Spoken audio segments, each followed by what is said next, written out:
નમસ્કાર વિદ્યાર્થી મિત્રો, શુભમ સ્કૂલ દ્વારા અપાતા ઓનલાઈન એજ્યુકેશનમાં ફરીથી એક વખત આપનું હાર્દિક સ્વાગત છે। પહેલું ચેપ્ટર અર્થશાસ્ત્ર જેનો આપણે અભ્યાસ કરીએ છીએ એની અંદર એક છેલ્લો સૌથી મોટો પ્રશ્ન આપણે બાકી છે। આના પછીનો પ્રશ્ન અહીં છે આકૃતિના પ્રકારો, પણ એ પ્રેક્ટિકલ વસ્તુ છે એટલે આપણે જ્યારે શાળાઓ શરૂ થશે ત્યારે એ પ્રશ્નને આકૃતિઓ દોરી અને ગ્રાફ પોથીની અંદર એ પ્રશ્નને ભણવાનો છે। એટલે આજે આપણે અર્થશાસ્ત્ર વિષય છે એ વિષયનું મહત્ત્વ શું છે એ આપણે જોવાનું છે। વર્તમાન સમયની અંદર મોટે ભાગે આપણે જોઈ છે કે પૃથ્વી પરનો કોઈ પણ દેશનો કોઈ પણ નાગરિક છે એના દ્વારા કોઈ પણ પ્રકારની પ્રવૃત્તિ કરવામાં આવે તો સૌ પ્રથમ પોતાના લાભ અને ગેરલાભને જોઈ અને પોતે આર્થિક પ્રવૃત્તિ સાથે વ્યક્તિ જોડાય છે। એટલે કે ખૂબ ઓછા લોકો એવા હશે કે જે પોતાના લાભ કે ગેરલાભને જોતા નથી। એટલે કે લગભગ મોટા ભાગના લોકો એવા છે કે જે દરેક વ્યક્તિ પોતે જે પણ કંઈ પ્રવૃત્તિ સાથે જોડાય છે, જે પણ કંઈ કામ કરે છે, તો એ પ્રત્યેક કાર્યની અંદર પોતાના લાભ ગેરલાભને ધ્યાનમાં રાખી અને પોતાનું કાર્ય કરે છે। અને જ્યાં વ્યક્તિને લાભ ન મળતો હોય અથવા તો ગેરલાભ થાય છે તો એવી પ્રવૃત્તિઓ સાથે લોકો મોટે ભાગે જોડાતા નથી। તો એ બાબત વ્યક્તિ શા માટે અપનાવે છે એના માટે જવાબદાર છે એનામાં રહેલું આર્થિક જ્ઞાન, એનામાં રહેલી આર્થિક માહિતી, કે વ્યક્તિ પોતે વિચારે છે કે ને ભાઈ કઈ પ્રવૃત્તિ, કયા વ્યવસાય અથવા કયું કાર્ય કરવાથી એને લાભ થશે, કયું કાર્ય કરવાથી એને ગેરલાભ થશે। તો દરેક વ્યક્તિ પોતાના લાભ ગેરલાભને જોઈ અને પોતે પોતાની પ્રવૃત્તિ સાથે જોડાય છે। તો એ પોતાના લાભ કે ગેરલાભને કેવી રીતે ધ્યાનમાં લે છે અને કેવી રીતે આ આપણો અર્થશાસ્ત્ર વિષય છે કે જે વ્યક્તિને લાભ ગેરલાભનો નિર્દેશ કરે છે, જે આજે આ પ્રશ્નની અંદર આપણે જોવાનું છે કે અર્થશાસ્ત્ર વિષય છે એ વિષયનું મહત્વ શું છે। એની અંદર સૌ પ્રથમ આપણે જોવાનું છે વ્યવહારિક મહત્વ, એટલે કે વ્યવહારમાં દિન પ્રતિદિનની આપણી જે જીવનશૈલી છે એ જીવનશૈલીની અંદર અર્થશાસ્ત્ર વિષય છે એ આપણને કેવી રીતે ઉપયોગી બને છે। તો જોઈએ, સૌથી પહેલી બાબત આપી છે કે આંતરરાષ્ટ્રીય ઘટનાઓને સમજવા, બરાબર, વૈશ્વિક સ્તરે જે આર્થિક ઘટનાઓ થાય છે એ ઘટનાઓને સમજવા માટે આપણને અર્થશાસ્ત્ર વિષય ઉપયોગી બને છે। કે વિશ્વની કોઈ પણ આર્થિક બાબતો હોય કે જ્યાં ઉત્પાદનો થાય છે, જ્યાં ખરીદ વેચાણ થાય છે, જ્યાં વેપારની પ્રવૃત્તિઓ થાય છે, તો એમાં આવક થતી હોય, ખર્ચ થતો હોય, વસ્તુ સેવાઓનો વિનિમય થતો હોય, તો એ બધી આર્થિક બાબતો છે।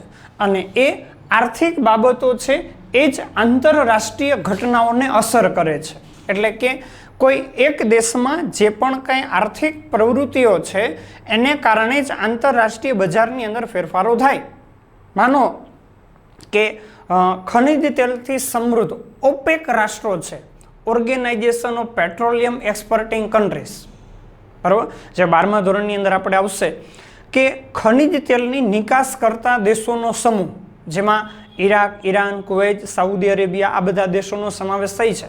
હવે એ બધા દેશોની અંદર માનો કે પેટ્રોલિયમ પેદાશોનું ઉત્પાદન ઓછું થયું અથવા એનો પુરવઠો ઓછો થઈ ગયો, તો એ બધા દેશો વિશ્વના અનેક દેશોની અંદર પેટ્રોલિયમ પેદાશોની નિકાસ કરે છે। હવે જો ત્યાં જ એનો પુરવઠો ઓછો થઈ જશે તો વિશ્વના ઘણા બધા દેશોની અંદર પેટ્રોલિયમ પેદાશો છે કે જેની અછત ઊભી થશે, અને અછતને કારણે વિશ્વના અનેક દેશોમાં પેટ્રોલ, ડીઝલ જેવી વસ્તુઓના ભાવ વધશે।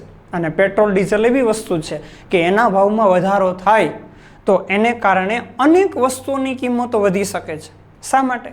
કારણ કે પેટ્રોલ ડીઝલની હેરફેર શેના માધ્યમથી થાય છે, બરાબર, મોટે ભાગે તમામ પ્રકારની વસ્તુ સેવાઓ છે કે જેમની હેરફેર છે એ પરિવહનના સાધનો, બરાબર, જેમાં પેટ્રોલ અને ડીઝલનો ઉપયોગ થતો હોય એના માધ્યમથી મોટા ભાગની વસ્તુ સેવાઓની હેરફેર થાય છે। એટલે એ બધી જ વસ્તુ સેવાઓ છે કે જેની કિંમતોમાં વધારો થાય।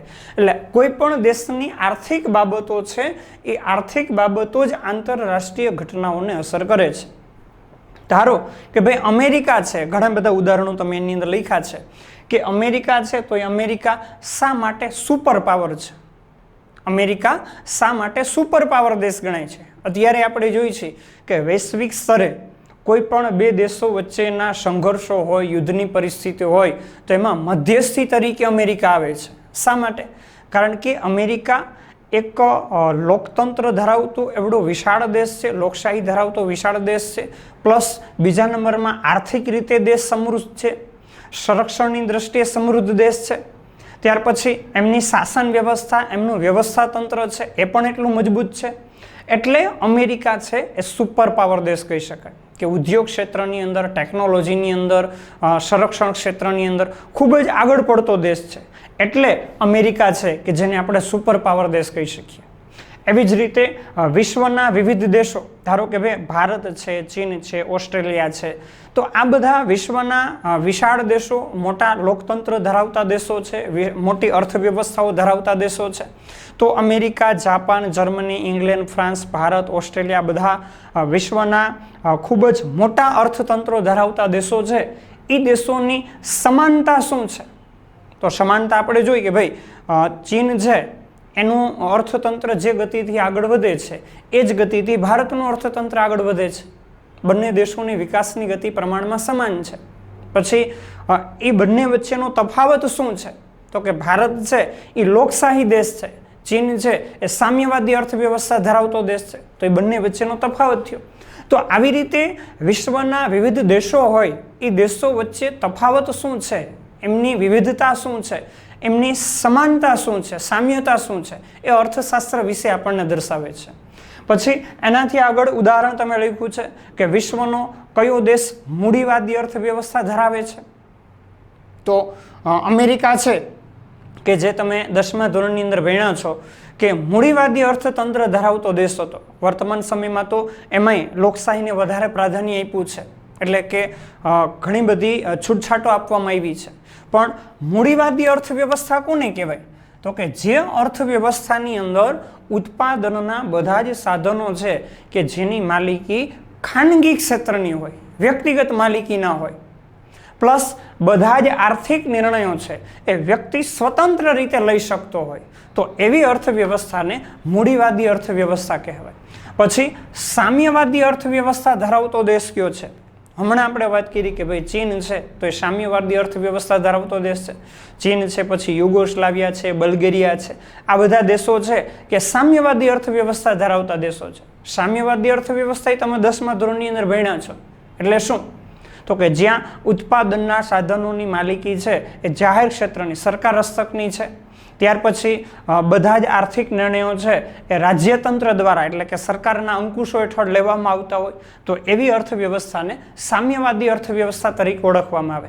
તો આવી વૈશ્વિક સ્તરની, એટલે કે આંતરરાષ્ટ્રીય કોઈ પણ બાબતો છે કે જેનો અભ્યાસ કરવા માટે આપણને અર્થશાસ્ત્ર વિષય છે ઉપયોગી બને છે. ફરીથી જુઓ, 3-4 ઉદાહરણો લખ્યા કે ભાઈ અમેરિકા શા માટે સુપર પાવર છે? તો અર્થશાસ્ત્રની અંદર આપણે જોઈ શકીએ અમેરિકાની આર્થિક સ્થિતિ શું છે, એનો ઉત્પાદનના વૃદ્ધિ દરો કેટલા છે, ત્યાં માનવ વિકાસ કેટલા પ્રમાણમાં થયો, એની માથાદીઠ આવક શું છે, સંરક્ષણ ક્ષેત્રનો ખર્ચ કેટલો છે, શિક્ષણની સ્થિતિ શું છે.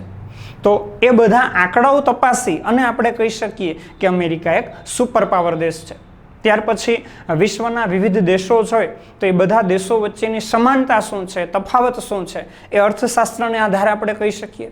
પછી મૂડીવાદી અર્થવ્યવસ્થા કોને કહેવાય, સામ્યવાદી અર્થવ્યવસ્થા કોને કહેવાય, એ અર્થવ્યવસ્થાઓ ધરાવતા વિશ્વના દેશો ક્યાં ક્યાં છે. એવી જ રીતે અહીંયા ઉદાહરણ લખ્યું નથી પણ આપણે કહી શકીએ કે વિશ્વમાં મિશ્ર અર્થતંત્ર ધરાવતા દેશો ક્યાં છે? તો કે ભારત છે, બ્રિટન છે, ફ્રાન્સ છે.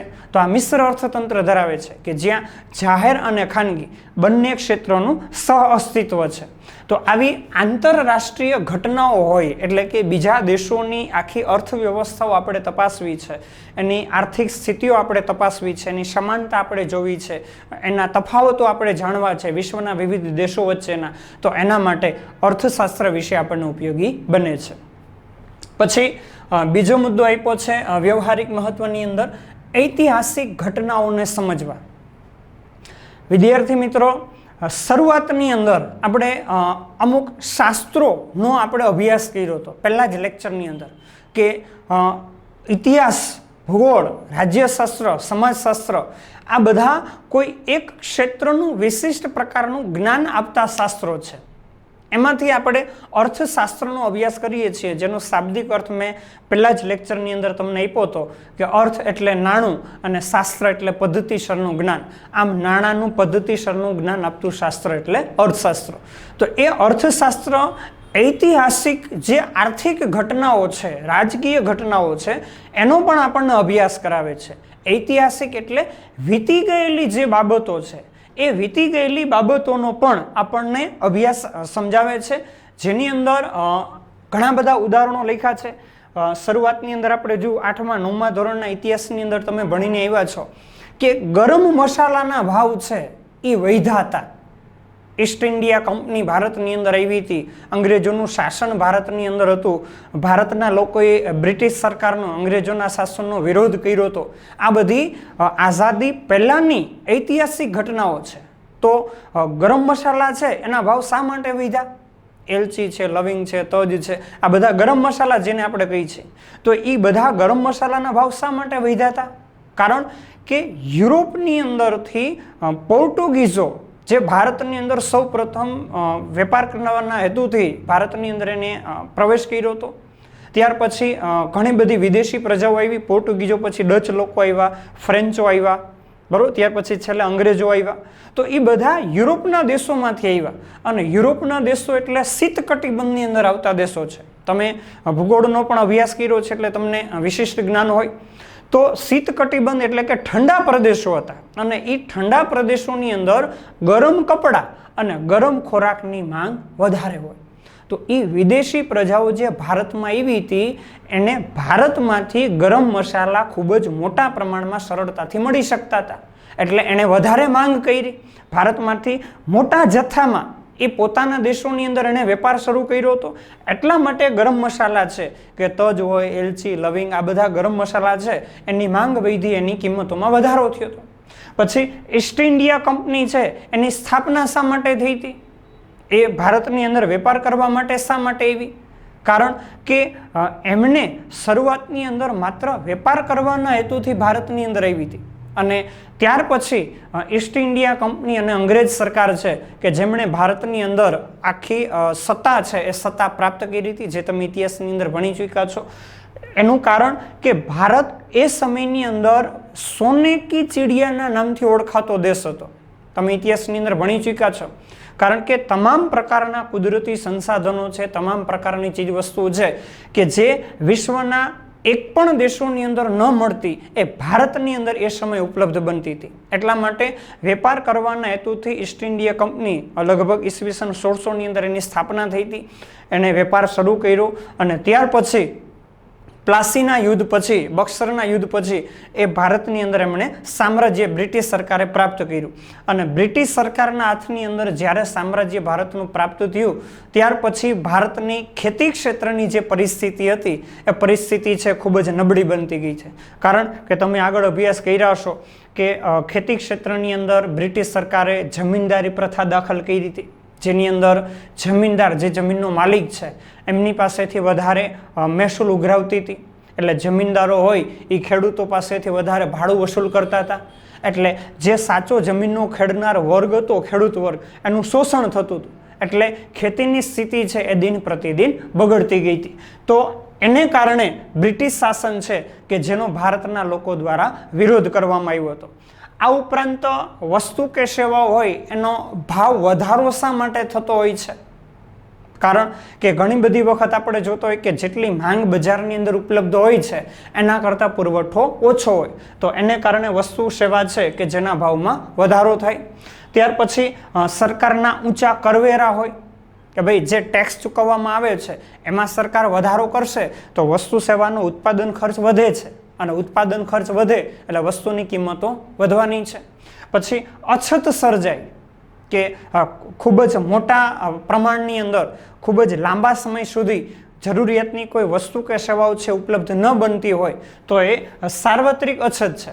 તો એ ભાવ વધારો હોય, ઊંચા કરવેરાની નીતિ હોય, અછત હોય, આ બધા જે આર્થિક પરિબળો છે એ મોટા પ્રમાણમાં રાજકીય ઉથલ પાથલો લઈ આવે છે. એટલે કે દેશની જે શાસન વ્યવસ્થાઓ છે, સત્તા પક્ષ છે કે જેની અંદર પરિવર્તનો લઈ આવે છે. ધારો કે વર્તમાન સમયની અંદર જે ભારતનો શાસક પક્ષ છે એ પક્ષ વર્તમાન સમયમાં કોઈ વસ્તુ કે સેવાઓની કિંમતોમાં ખૂબ મોટા પ્રમાણમાં વધારો કે ઘટાડો થતો હોય તો લોકો દ્વારા એનો વિરોધ કરવામાં આવે આગામી ચૂંટણીઓની અંદર, અને એ પક્ષ છે એને દૂર કરી દેવામાં આવે, એની જગ્યાએ બીજો પક્ષ છે એની પસંદગી કરવામાં આવે.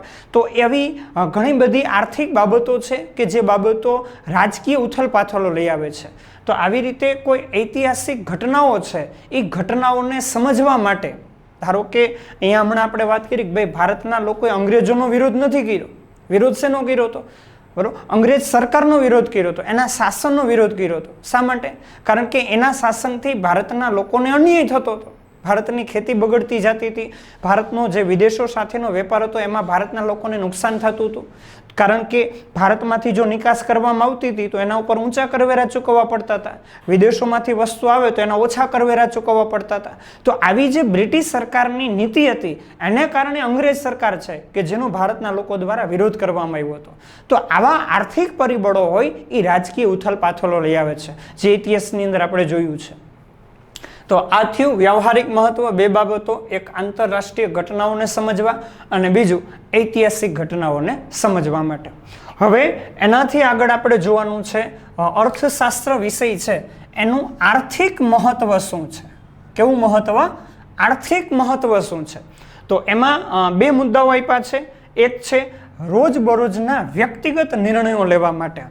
હવે મોટે ભાગે ખાસ આ બાબત છે એ ભવિષ્યની અંદર પણ આપણે ખૂબ ઉપયોગી બને એવો મુદ્દો આપણને આપ્યો છે કે કોઈ પણ અભિનેતા છે, ઘણા બધા ઉદાહરણો લખ્યા છે, અભિનેતા હોય, ડૉક્ટર હોય, વકીલ હોય, શિક્ષક હોય, ગાયક હોય, કોઈ પણ વ્યક્તિ છે કે જે ખેડૂત હોય, જે તે વ્યવસાય સાથે જોડાયેલો છે, પણ એ દરેક વ્યક્તિ વધતા ઓછા પ્રમાણમાં રોકાણ કોઈ ને કોઈ પ્રવૃત્તિઓની અંદર કરતો હોય છે.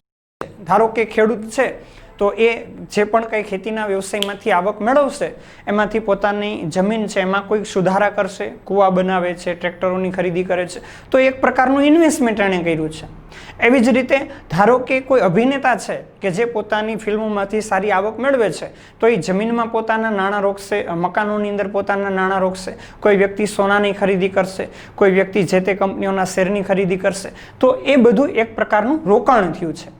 હવે દરેક વ્યક્તિ પોતાની જે પણ કાંઈ આવક છે એ આવકમાંથી કેટલા પ્રમાણમાં કેવી રીતે એની બચત કરવી, કઈ જગ્યાએ કેટલા પ્રમાણમાં એનું મૂડીરોકાણ કરવું, ત્યાર પછી વ્યક્તિની જે આવક છે એ આવકમાંથી એણે કેટલા પ્રમાણમાં ખર્ચ કરવો. તો આવા બધા નિર્ણયો લેવા માટે ટૂંકમાં ગૃહિણીથી માંડી અને સરકાર સુધીની દરેક વ્યક્તિ છે, પછી એ સામાન્ય નાગરિક હોય, કોઈ પણ પ્રવૃત્તિ સાથે જોડાયેલો વ્યક્તિ હોય, તો એ પ્રત્યેક વ્યક્તિએ ગૃહિણીથી માંડીને સરકાર સુધીની કોઈ પણ વ્યક્તિ છે કે જે આવક ખર્ચના ખ્યાલોને સમજે છે કે ભાઈ આપણા કુટુંબની 20,000 રૂપિયાની આવક છે તો દર મહિને 20,000માંથી આપણે કેટલો ખર્ચ કરવો જરૂરી છે, કેટલી બચત કરવી જરૂરી છે જેથી ભવિષ્યની જરૂરિયાતોને આપણે પૂરતા પ્રમાણમાં સંતોષી શકીએ. તો એ આવક ખર્ચના ખ્યાલ છે, બચત છે, મૂડીરોકાણ છે, આ બધી બાબતો છે કે જેને સમજવા માટે અર્થશાસ્ત્ર વિશે આપણને ઉપયોગી બને છે. કે વ્યક્તિમાં જો આર્થિક જ્ઞાન પૂરતા પ્રમાણમાં હોય તો એ પૂરતા પ્રમાણમાં બચત કરી શકશે, યોગ્ય જગ્યાએ મૂડીરોકાણ કરી શકશે જેથી ભવિષ્યમાં એને ફાયદો થઈ શકે, પોતાની જે આવક છે એમાંથી યોગ્ય ખર્ચ કરશે જેથી વર્તમાન જરૂરિયાતો સંતોષાય, સામે બચત થઈ શકે અને ભવિષ્યની જરૂરિયાત પણ સંતોષાઈ શકે. તો આવા રોજબરોજના જે આર્થિક નિર્ણયો છે એ નિર્ણયો લેવા માટે અર્થશાસ્ત્ર વિષય છે જે આપણને ઉપયોગી બને છે. ત્યાર પછી બીજો મુદ્દો આપ્યો છે સરકારની નીતિઓને સમજવા માટે. હવે ખાસ લગભગ 10મા ધોરણમાં તમે 2-3 નીતિઓનો આમાંથી અભ્યાસ કર્યો હશે કે સરકારની નાણાકીય નીતિ હોય, રાજકોષીય નીતિ હોય કે જે દેશની આર્થિક નીતિને અસર કરે છે અને એના આધારે વ્યક્તિ પોતાના આર્થિક નિર્ણયો છે એ લે છે. હવે નાણાકીય નીતિ શું છે? તો એ 12મા ધોરણની અંદર આપણે બેન્કિંગ અને નાણાકીય નીતિ આખું ચેપ્ટર છે જેનો આપણે અભ્યાસ કરવાનો છે કે નાણાકીય નીતિ એટલે શું? તો કે અર્થતંત્રમાં નાણાંનો પુરવઠો છે એ નાણાંની માંગને અનુરૂપ રહે એ માટે સરકાર દ્વારા જે નીતિ વિષયક પગલાઓ લેવામાં આવે છે, જેને નાણાકીય નીતિ તરીકે ઓળખવામાં આવે, જે પરિમાણાત્મક અને ગુણાત્મક એવા બે પ્રકારના સાધનો છે કે જેના દ્વારા આરબીઆઈ છે એ આખી નાણાકીય નીતિ છે એનું નિયમન કરે છે. દાખલા તરીકે રેપો રેટ, હમણાં જ તાજેતરમાં જ આપણે વર્તમાનપત્રોમાં 2-3 જગ્યાએ સમાચારમાં જોયું છે કે આરબીઆઈ દ્વારા રેપો રેટમાં ઘટાડો કરવામાં આવ્યો છે. હવે જો રેપો રેટ છે એ રેપો રેટમાં આરબીઆઈ દ્વારા ઘટાડો કરવામાં આવે છે તો આરબીઆઈ પાસેથી ધિરાણ કોણ લે છે? તો કે દેશની વેપારી બેન્કો લે છે. હવે જો આરબીઆઈએ રેપો રેટની અંદર ઘટાડો કર્યો છે તો વેપારી બેન્કોને આરબીઆઈ પાસેથી ધિરાણ છે એ કેવું મળશે? તો કે સસ્તું મળશે. હવે એને સસ્તું ધિરાણ મળે તો વેપારી બેન્કો છે એની પાસે નાણાંનો પુરવઠો છે એમાં શું થશે? તો કે વધારો થશે.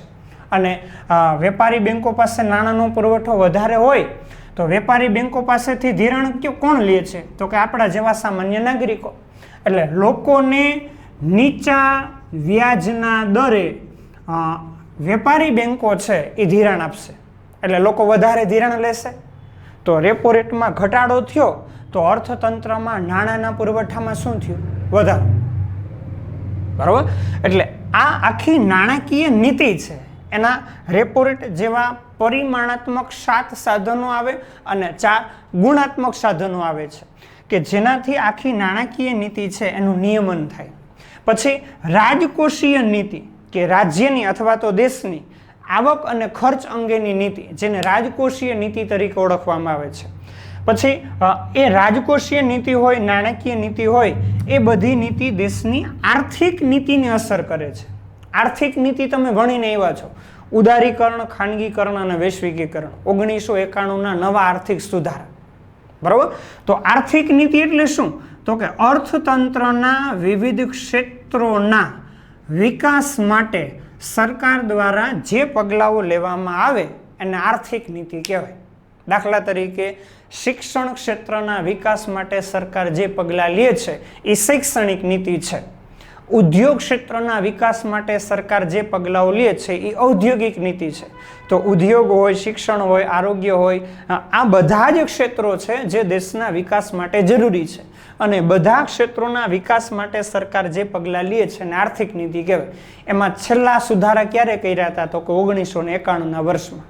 તો એ નાણાકીય નીતિ, રાજકોષીય નીતિ છે જે દેશની આર્થિક નીતિને અસર કરે છે. કારણ કે જેવો નાણાંનો પુરવઠો હશે એ મુજબ અર્થતંત્રમાં મૂડીરોકાણ થશે, એ મુજબ ઉદ્યોગોનું, આર્થિક પ્રવૃત્તિઓનું કાર્યક્ષેત્ર વધશે અને એને અનુસંધાને અર્થતંત્રના ઉત્પાદનો છે એમાં ફેરફારો થાય છે. એટલે આખી આર્થિક નીતિ છે એ આર્થિક નીતિને અસર કરે છે. અને એ આર્થિક નીતિને ધ્યાનમાં રાખી અને લોકો દ્વારા નિર્ણયો લેવામાં આવતા હોય. ધારો કે હમણાં આપણે ઉદાહરણ લીધું કે ભાઈ આરબીઆઈ છે એ આરબીઆઈએ રેપો રેટની અંદર ઘટાડો કર્યો. રેપો રેટમાં ઘટાડો કર્યો છે તો અર્થતંત્રમાં નાણાંના પુરવઠામાં શું થયું છે? તો કે વધારો થયો. હવે આવા સમયે બેંકમાં આપણે નાણાં જમા કરાવીએ તો આપણને વધુ ફાયદો ન થાય. કારણ કે અહીંયા વેપારી બેન્કો પાસે નાણાંનો પુરવઠો કેવો છે? વધારે છે. વધારે હોય તો બેન્કોને નાણાંની જરૂર નથી. તો આ સમયે જો આપણે બેંકમાં બચતો જમા કરાવીએ તો આપણને વધુ વ્યાજ મળે નહીં. વ્યાજ કેવું મળે? તો કે ઓછું.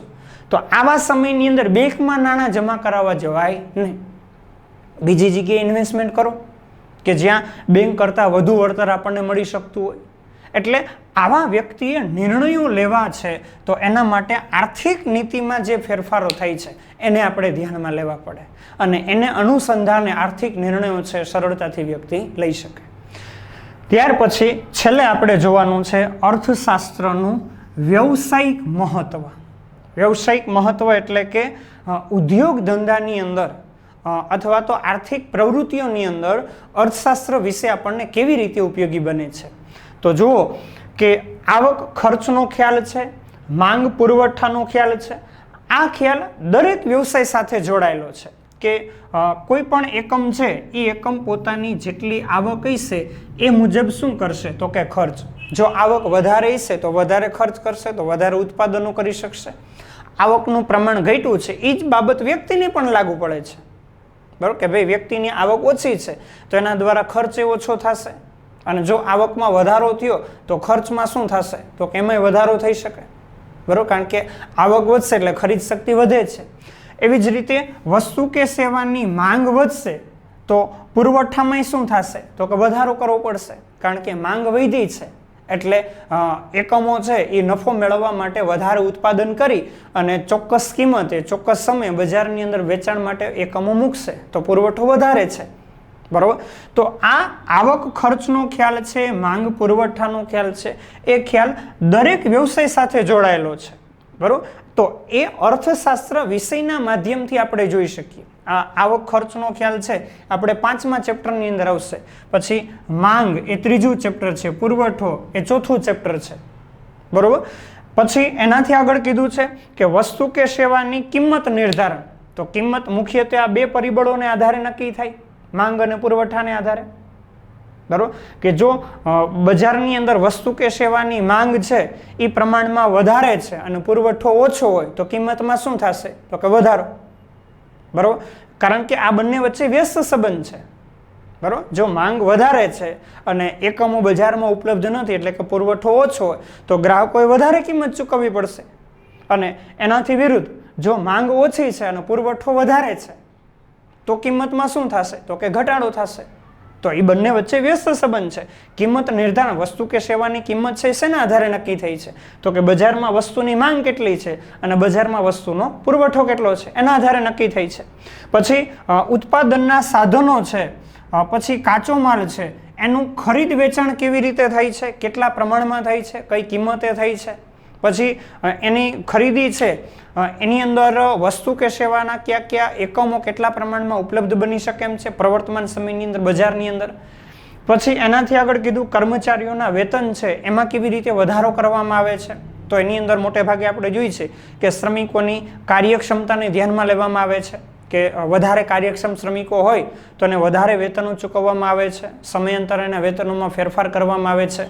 પછી આ બધા જ નિર્ણયો છે કે વસ્તુ સેવાનું કિંમત કેવી રીતે નક્કી થાય, ઉત્પાદનના સાધનો, જમીન, મૂડી, શ્રમ, નિયોજકો છે એની કેવી રીતે ખરીદી કરવામાં આવે છે, બજારમાં એનો કેટલો પુરવઠો છે, ક્યારે એની કિંમતોમાં કેવી રીતે વધારો થઈ શકે છે, કાચો માલ છે એની કિંમતોમાં કેવી રીતે વધારો થાય, કર્મચારીઓના વેતનોમાં કેવી રીતે વધારો થાય. આ બધા જ નિર્ણયો છે એ નિર્ણયો દરેક વ્યવસાયની અંદર લેવા જરૂરી છે, અને એ નિર્ણયો લેવામાં અર્થશાસ્ત્ર વિશે ઉપયોગી બને છે. દાખલા તરીકે એક ઉદાહરણ લખ્યું છે કે તીવ્ર હરીફાઈ વાળા બજારમાં, જેને પૂર્ણ હરીફાઈ કહેવાય, તીવ્ર એટલે પૂર્ણ, જ્યાં અસંખ્ય ખરીદનાર છે અને અસંખ્ય વેચનાર છે, તો આવા બજારને તીવ્ર હરીફાઈ, તીવ્ર સ્પર્ધાવાળું બજાર કહેવાય. આવા બજારની અંદર હરીફાઈમાં આપણે ટકવું છે તો એના માટે શું કરવું પડશે, તો કે વસ્તુ સેવાની કિંમતો છે એમાં ઘટાડો કરવો પડશે. જો કિંમતમાં ઘટાડો કરવામાં આવે તો ખરીદનારાઓ અનેક છે અને વેચનારાઓ અનેક છે, પણ જ્યાં ઓછી કિંમતે વસ્તુ મળતી હશે ત્યાં ગ્રાહકો આકર્ષાય છે. તો આવા કોઈ પણ સંજોગો છે બજારના કે તીવ્ર હરીફાઈની સ્થિતિ હોય, ઇજારાની સ્થિતિ હોય, અલ્પસ્તક ઇજારાની સ્થિતિ હોય, બજારની અંદર હરીફાઈની અંદર કેવી રીતે ટકી રહેવું, તો એના માટે અર્થશાસ્ત્ર વિષય છે જે આપણને ઉપયોગી બને છે. એટલે આર્થિક જગતમાં માનવીના 3 પ્રકાર છે. એક ગ્રાહક, કે જ્યારે વ્યક્તિ દ્વારા વસ્તુ કે સેવાની ખરીદી કરવામાં આવે છે.